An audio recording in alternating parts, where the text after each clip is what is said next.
Hi, welcome to Fiber Town. This is episode 74. It is the 6th of August and it's 2014. This is Alice. I'm Emily. I'm Chain of Fools on Ravelry, and what am I elsewhere? Fiber Town with an R-E. That's right.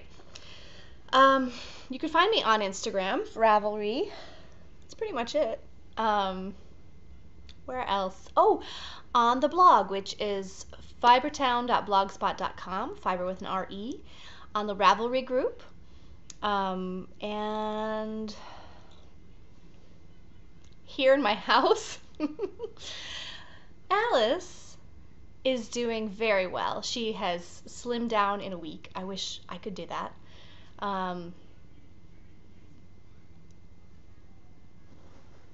Oh, a nap is going to happen. That was her pre-nap sad face. There she is. Okay, so we are accompanied by Alice having a nap today, and I have so much to talk to you all about. I want to say welcome first to S'morish, who is Sandy from the UK. Hi, Sandy. She knits, she spins, she has a 5-year-old boy who she says loves to go to fiber festivals. Could not ask for more. That is awesome, and thank you. We are getting very close to 700 group members, which is awesome. So if you haven't joined yet, why not? There is a lot to be had. There are a lot of great people in the group, fun giveaways and knit-alongs, and you should join, because you need to join if you want to be part of that. Without further ado, let me tell you what's on the agenda. I have FOs, whips, spinning, bobbin lace, because last time I just dropped that bobbin lace ball and did not pick it up. So I will show you more today. And then we have Ask Fiber Town. All right, so let's get right into FOs. There are 0, but there are a billion FOs on the Summer of S thread, over 700. What's the word? 700 posts. Your post does not have to be an FO. It can be anything that starts with an S, and people have really worked that. I'm proud of you. It can be a compliment, it can be a comment, it can be a question. So just posting in that thread will enable you to enter for prizes. Would you like to see the prizes? Okay, I have a lot of prizes because there are a lot of entries. Ooh, and there goes one of them. All right, I'm going to show this one last because it's kind of exciting. All right, the very first one is a purchase from my trip. Katia Inca, a gigantic ball of chunky, made in Spain, wool acrylic blend, 109 yards. This makes such an awesome hat. I think it looks like to me, it looks to me like it would be stripy. So that is one prize. Then we have, this is one prize, 2 skeins of Patton's classic wool, dyed by moi. These were dyed with Wilton's food dye quite a while ago, and they've just been in my stash. I dyed another one and made a monster with it. They're about 3.5 ounces each. I think they're both variegated. This one looks like it could be self-striping, but I don't think so. So they would make awesome monsters, awesome hats. Again, it's just Patton's classic wool that I bought in white and dyed up. So these will go to one person. Then I have, this is quite a prize. I think this would end up to being quite an expensive, yeah, this is cashmere silk. 30% cashmere, 30% silk. It's called Superior, and it's by Filatura de Crosa. It's coming out as a tomato red. It's much more of a raspberry pink in real life.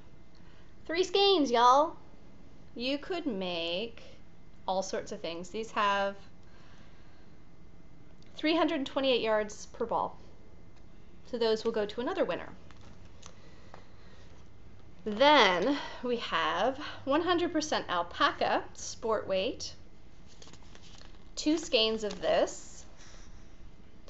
And these are, let's see, the company is just 100% alpaca, made in Peru. Look at the color. You know that's my color. And these will go to another winner. You could make awesome socks, sport weight socks with these. Or a cowl would be lovely. 110 yards each. Then, excuse me as sorry Alice, I grabbed this.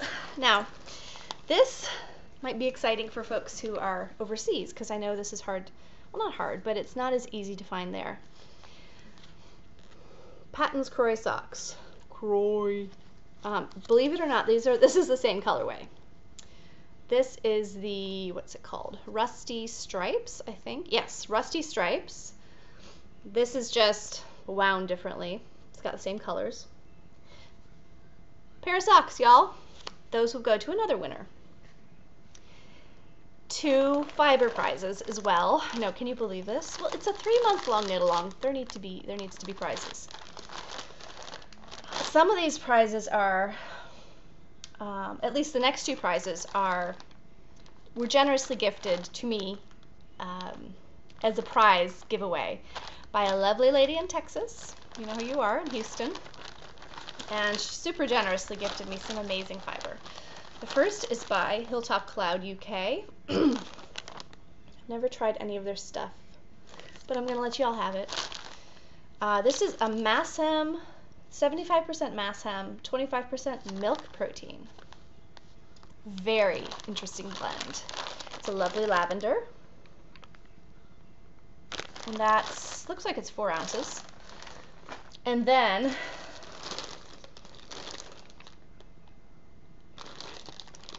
this is a Loop Bullseye Bump box of chocolates.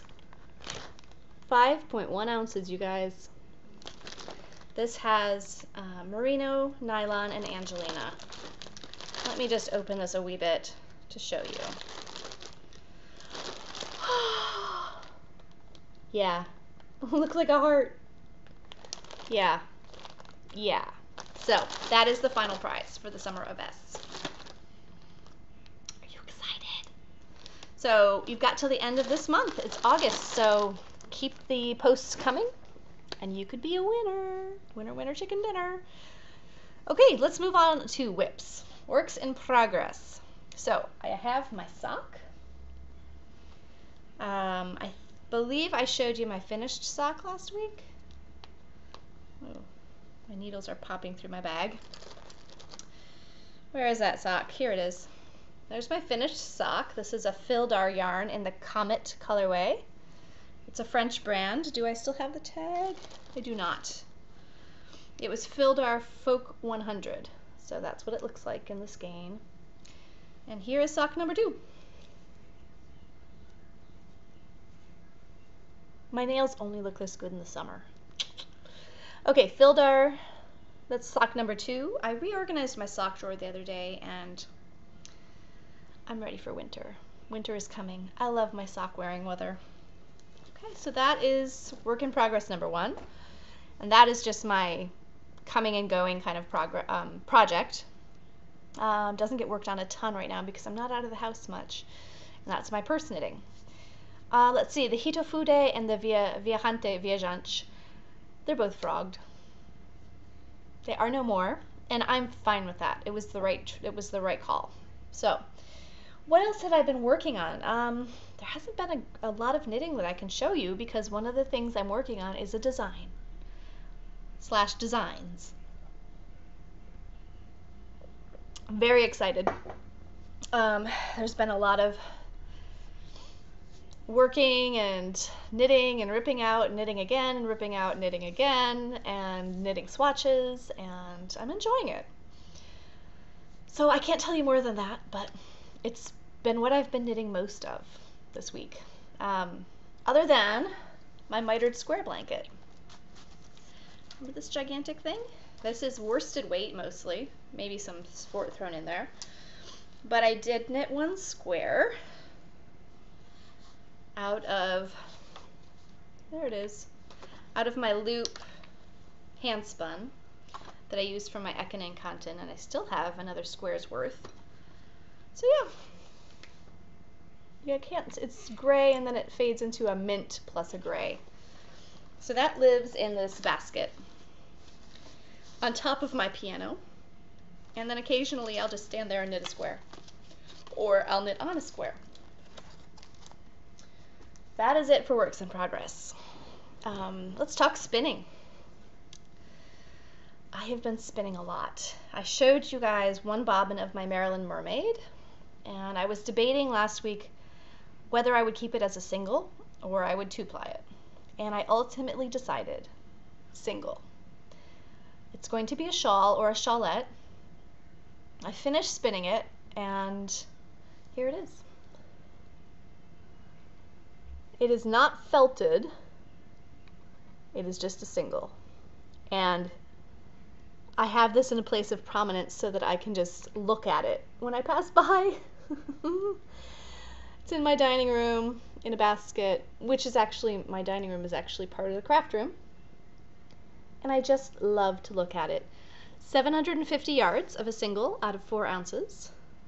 I didn't want to make it too thin. I'm sure I could have gotten a thinner single, but that's no fun to knit for me. I don't want to knit a lace weight. Let me take that back. I like knitting with lace weight yarn if it's a lace pattern, right? Because it grows faster. There are eyelets, there's decreases and increases, so it's more interesting, and with the eyelets, it grows faster than, say, a lace weight knit on small needles in stockinette stitch. That way lies madness. So I made this a little thicker. I think it's still a light fingering weight, but now I just have to decide what to make. Super sparkly. Give you guys one more look. Maryland Mermaid by the genius that is Gourmet Stash. Now she told me a little bit, Kate of Gourmet Stash told me a little bit about how she dyed this fiber. And I really didn't understand, it's ice dyed, which I didn't understand until she told me. She lays out her fiber in, and I could be getting this wrong, so grain of salt, everybody. She lays out her fiber in a bin, and then she puts ice cubes over it. This is all grossly simplified. And then she sprinkles the dye powder on top of the ice cubes. So depending on how the ice, and this is done outside, depending on how the ice melts, the dye is taken in different directions, and it's taken in greater quantities or lesser quantities. So every skein, every braid is absolutely one of a kind, and there's no telling how it's going to turn out. So a really interesting process. So it hit home for me when she told me this, why I was having a hard time figuring out how to spin the braid. There was no rhyme or reason. It was completely random, the way the colors were. So I think keeping it as a single was the right call for me, though I think it would be fascinating as a two-ply. But another time. So, shall we talk more Gourmet Stash, as always? Gourmet Stash and Whimsical Meerkat, who's Danae, and I have been collaborating on some names for Kate's Outlander luxury fibers. And by collaborating, I simply mean she dyes the colors and says, what do you think of this name for it? Or, you know, I'm a bit of an Outlander geek, and Outlander is the books by Diana Gabaldon. There are 8 books, and I call them my sick and sad books. I've read them many times, and I adore the characters, and you can't really pin it down as far as genres go, but I enjoy them. So, read them when I'm sick, I read them when I'm sad, I read them pretty much all the time, unless I'm reading something else. But they're the books I like to fall asleep reading. Here's Jamie Fraser. He is the main male character. He's looking a little stumpy. He's really a giant of a man, physically and otherwise. There he is in his kilt, and the Outlander series is going to be on Stars, and you can see the first episode for free now. Anyway, Kate sent this along with her fiber that I ordered. The series, I digress terribly because I started talking about Outlander. The first episode is for free. I think it's on YouTube and there's Star's website. Wow, I cannot wait for the rest. And can I just say that If I didn't know better, being, you know, a crazy fan of the series, if I didn't know better, after the first episode, I would totally be Team Frank, because, oh my, Frank. I did not expect that. It is not child appropriate, but it is Emily appropriate, for sure. So there's Jamie. This is Pocket Jamie. You can stick him in your pocket. Anyway, he came with one of the colorways.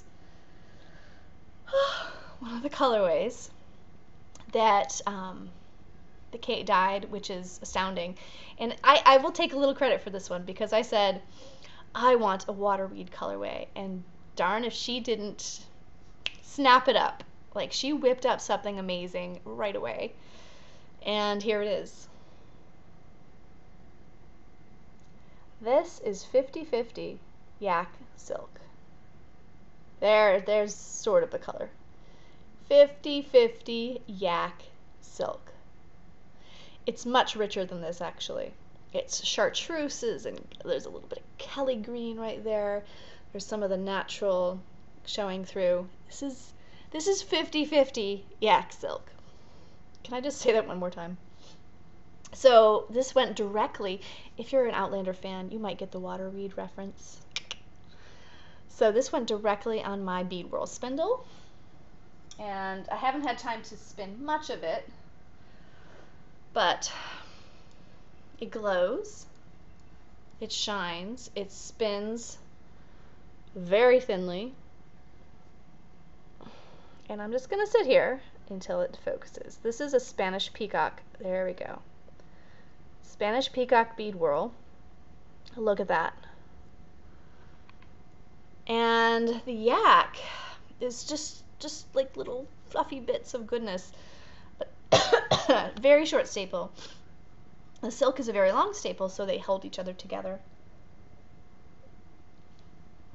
I'm in love with this. It's going to be a 2-ply, and I have 2 ounces. So I'm thinking it'll be a very luxurious cowl. So I love it. Oh, she has a bunch of colorways. They're all luxury fibers. Here's the Waterweed Outlander inspired collection. I think they're on sale for a few more days at Gourmet Stash, and she is currently selling on Etsy. I think she's going to be moving to her own website, but you can find this on Etsy. Gourmet Stash. You should check it out. So that was a fun naming collaboration, and I want them all, but I am saving for Shenandoah Valley Fiber Festival, which is in less than 2 months. So I'm trying to hold it back, although I did buy one other thing. I bought a pre-order from her. So you'll see that in about 2 or 3 weeks. Other spinning. In other spinning news, I have a loop bump. It is Cowgirl, which is merino bamboo tussa silk. It's 4.3 ounces, and I got 145 yards of a Navajo ply. So this is kind of, it's chunky bunky. My husband picked this particular bump out at Maryland Sheep and Wool. So it's got tans and different colors of a dusky blue and a dark charcoal and browns. Cowgirl. So this will make a lovely stripy hat for him. And I will try to sort of mainly just use a little bit of the neutrals from both sides. This was spun and plied in 24 hours. So I just knocked that right out of the park. I really should be on someone's Spinzilla team, because I can be a fast spinner if I want to be. Okay, one last thing in spinning. And this is not spun yet, but a few days ago I dumped out my whole fiber stash. And it's not a huge fiber stash compared to my yarn stash, but it takes up a lot of room. And I don't want to smush it, because compressing fiber is not a good thing. So periodically I take it all out and I look at it and I'm like, ooh, I forgot how pretty that was, or ooh, I forgot I had that, or ooh, I better spin that soon. Oh, I just thought of another thing I got. I'm looking at it right now. I'll go get that in a sec. At any rate, I came upon a partial quantity of baby camel down that I bought several Maryland sheep and wools ago, before I really knew what I was doing. I was spinning. I think it was when I was a brand new spinner. And just like the yak, baby camel is just fluff. It's very short stapled, incredibly short stapled. And I had been spinning it on my trindle, but not really enjoying it because I really have to put a lot of twist into it. And I had my 1/2 ounce of Muga silk from this year's Maryland sheep and wool. And I thought those would be perfect together. So I carded them. I drum carded them together. I have 3 bats, small bats. And you can see I double blended it. So the silk is still quite not completely blended in. There are parts of it where you can see it's like this flaxen tresses. So I don't know how I will spin this, if I will spin it like a roll-log or a pony from the end, or if I will strip the bat. We'll see. But that should be lovely, and I'm thinking this would be amazing dyed as well. Because the silk and the camel might take dye differently, or they definitely will, and that could be fun. So we'll see. We'll see if that gets dyed or not. Is that everything? That is all the spinning. I do have some acquisitions over there. Oh, I can't believe I forgot those. I'll get them after I show you my bobbin lace. Okay. I was saying last time that there are some folks who are teachers and there are some who are not. You can be an expert at something and not be a teacher. And that would be my mother-in-law.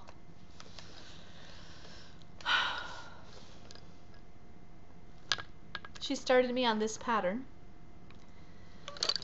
And I just did what she told me to do.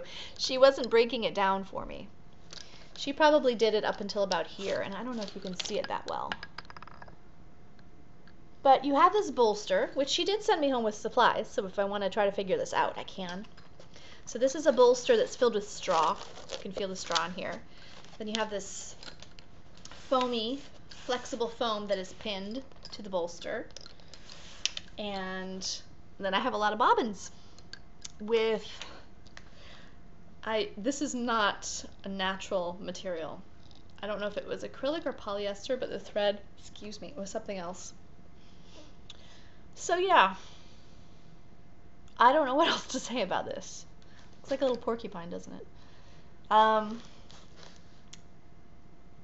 Her Spanish, her language is very, she's been doing this since grade school. She learned this in school and has recently really gotten back into it. She goes to meetings where hundreds of bobbin lace makers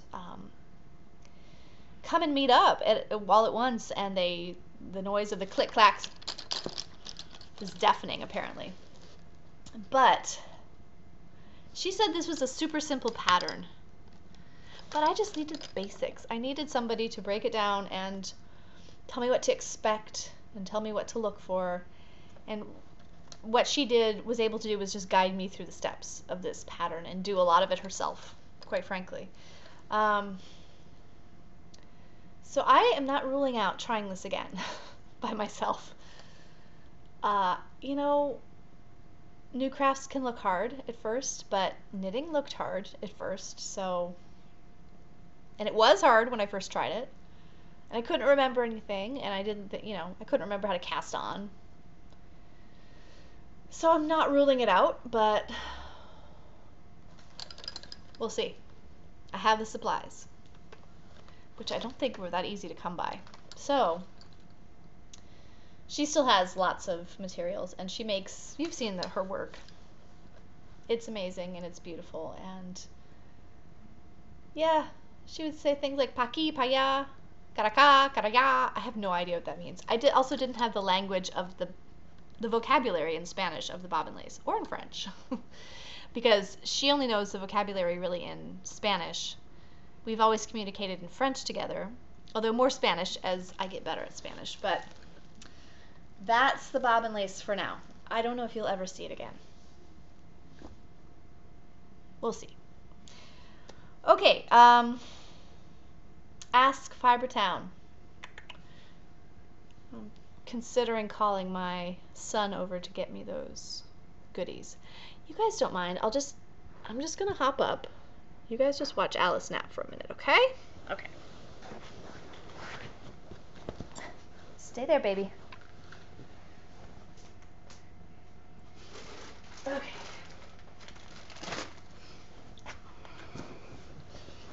I'm back. Okay, hello. So this, I caught a Joanna Spring Knit Spin Farm update. She just got some new lambs. They are Clun Forest lambs. And I'm gonna have to edit this for indiscreet maneuvering problems. Okay.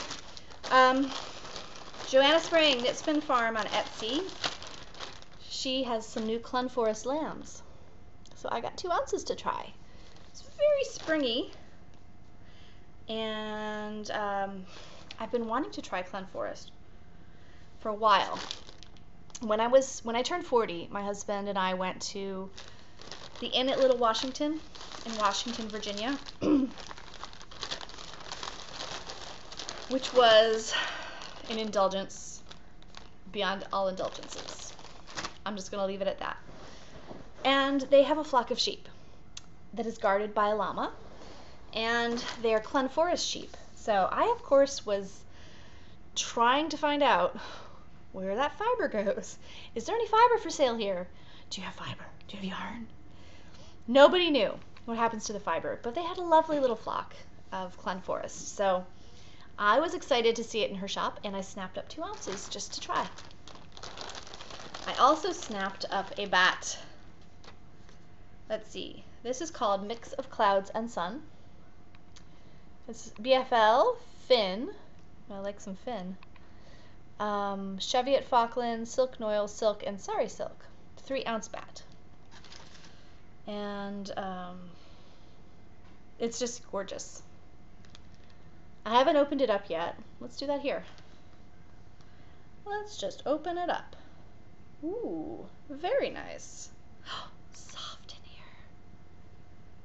Nice. So you can see a little silk noil, those little bits of white, which add nice texture. Ooh, let's open it up some more. Look at that. Oh, that's gorgeous. Gorgeous. So I was lucky enough to spin one of her first prototype bats, which I really enjoyed. And it went in some weaving, and it went in some of my, into my mitered square blanket. It's in here too.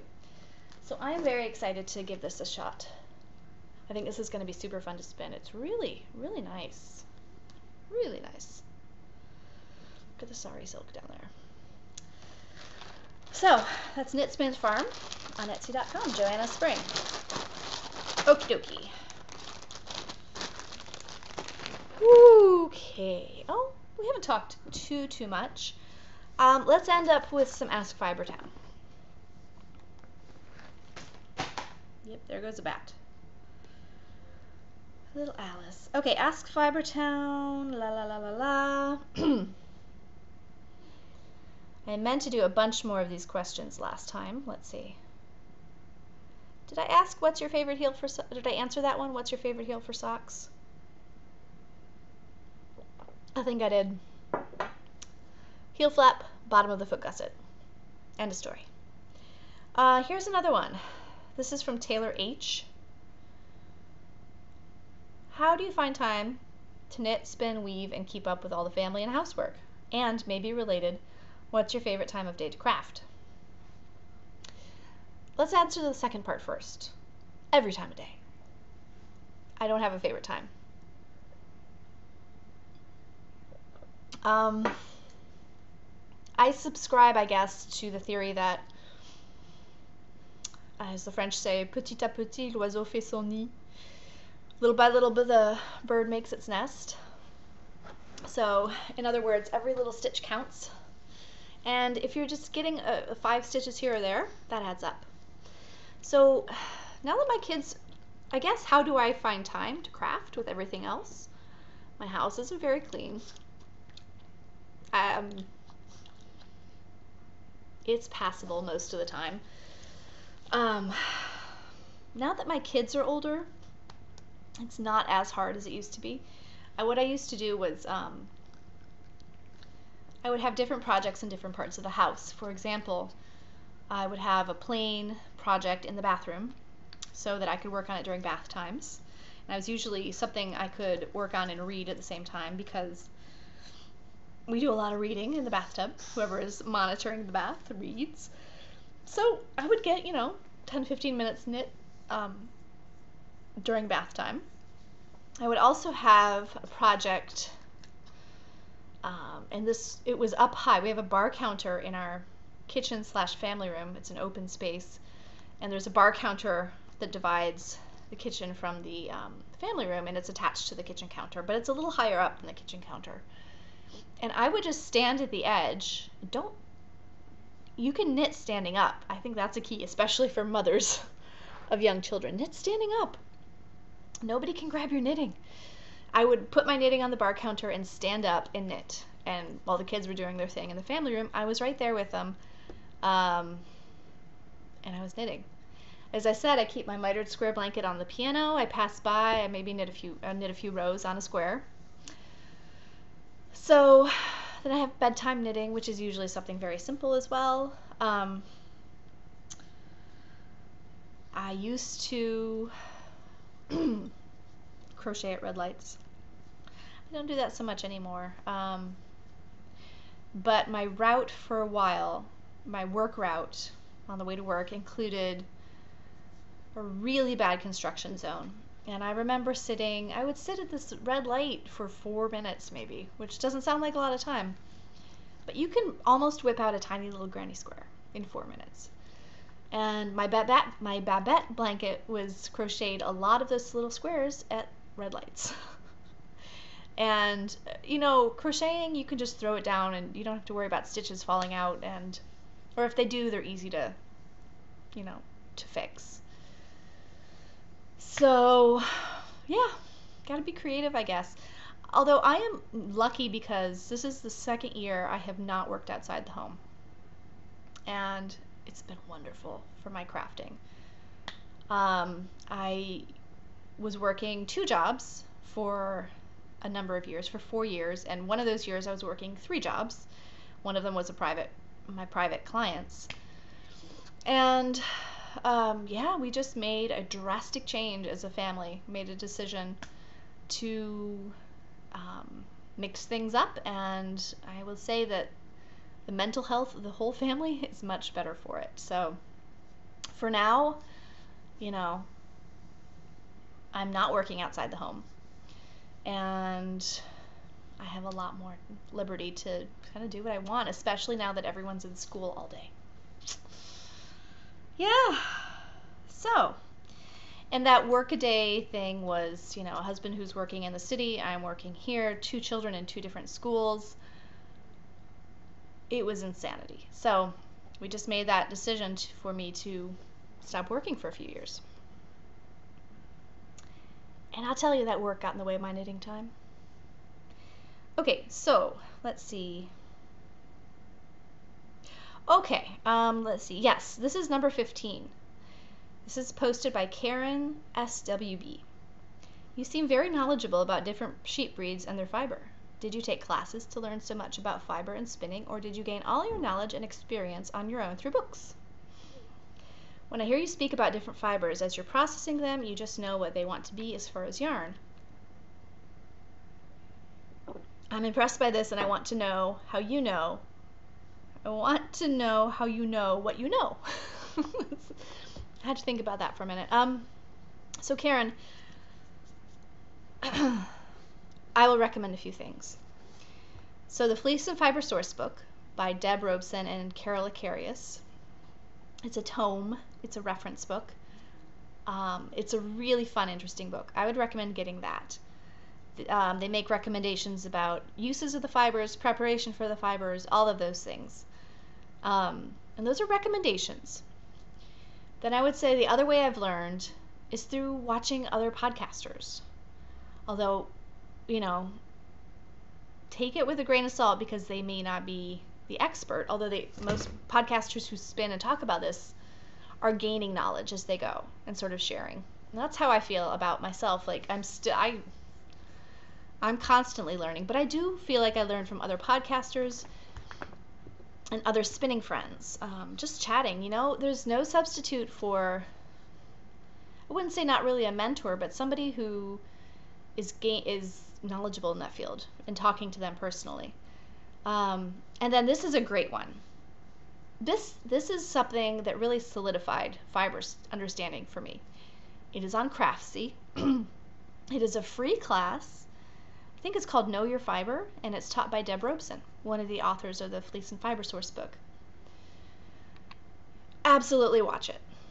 Even if you're not a spinner, I would highly recommend watching it. It really opened my eyes to, okay, to understanding, to going like another level, tip of the iceberg kind of thing, but getting to another level as far as understanding fiber. And yeah, I wouldn't say I've always made the best choices with my spinning and fiber processing, but I always treat it as a learning experience. So there you go. I hope that helps. Do check out the Craftsy class. Cannot recommend that enough. I think it's called Know Your Fiber, and it's free. Do it. All right, so there are a lot more questions. I will answer more as I get them. Feel free to ask. So I hope that you guys are doing well and that I will see you next week. Alice says goodbye. All right, so you all take care. Bye-bye.